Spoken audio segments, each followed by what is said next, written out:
ప్రియులారా, బాగున్నారా? దేవుని వాక్యాన్ని క్రమంగా చదువుతున్నారా? ప్రార్థించుచున్నారా?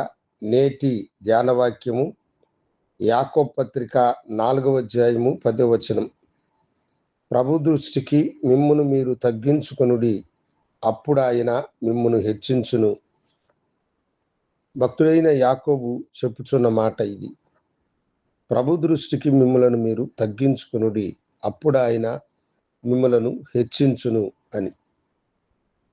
మనము ప్రభు దృష్టికి తగ్గింపు స్వభావం కలిగిన వారమై అన్ని విషయములలో దేవుని ఎదుట మనము తగ్గింపు స్వభావం కలిగిన వారమై కనబడాలి.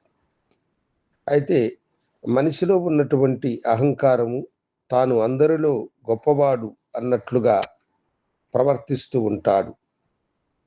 ఎప్పుడైతే ఆ గర్వపు హృదయము మనుషులలో ఉంటుందో అది చాలా కీడుకు ప్రమాదమైనటువంటిది. ఈ లోకములో ప్రభు సృష్టించిన ప్రతి మనుషుడు ఆయన దృష్టికి సమానులైన వారే. ఎంతటి గనులైనను వట్టి ఊపిరి వంటి వారు. అయితే మనము ఆ సత్యమును గ్రహించిన వారమై మనము తగ్గింపు స్వభావము కలిగిన వారమై ఉండాలి. ఎప్పుడైతే తగ్గింపు స్వభావము మనలో ఉంటుందో అప్పుడు ప్రభువు మనలను గనులైన గొప్పవారిగా మనలను ఆయన తీర్చిదిద్దును. దేవుని బిడ్డలారా, మన ప్రభు అయిన యేసు ఎంతో తగ్గింపు స్వభావము కలిగిన వాడు.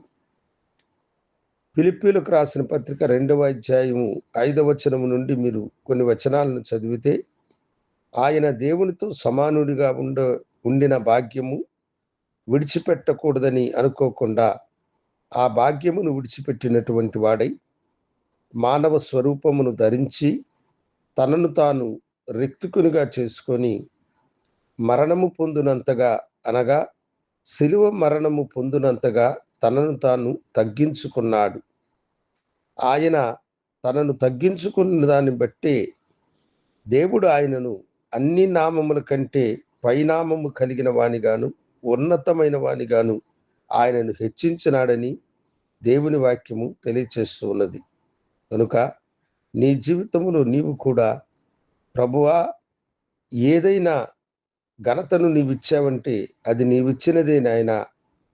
నీ దృష్టికి నేను తగ్గింపు స్వభావము కలిగిన వానిగా ఉండాలని నీవు అడిగినప్పుడు నిన్ను నీవు తగ్గించుకుంటే దేవుడు నిన్ను హెచ్చించి అనేకమైన ఆశీర్వాదములకు కారకుడైన మనుషుడుగా నిన్ను మార్చి ఆశీర్వదించునుగాక. తగ్గింపు స్వభావం కొరకై ప్రభువుకి మనం ప్రార్థించుదాం. గనుడా, నీకు వందనాలు.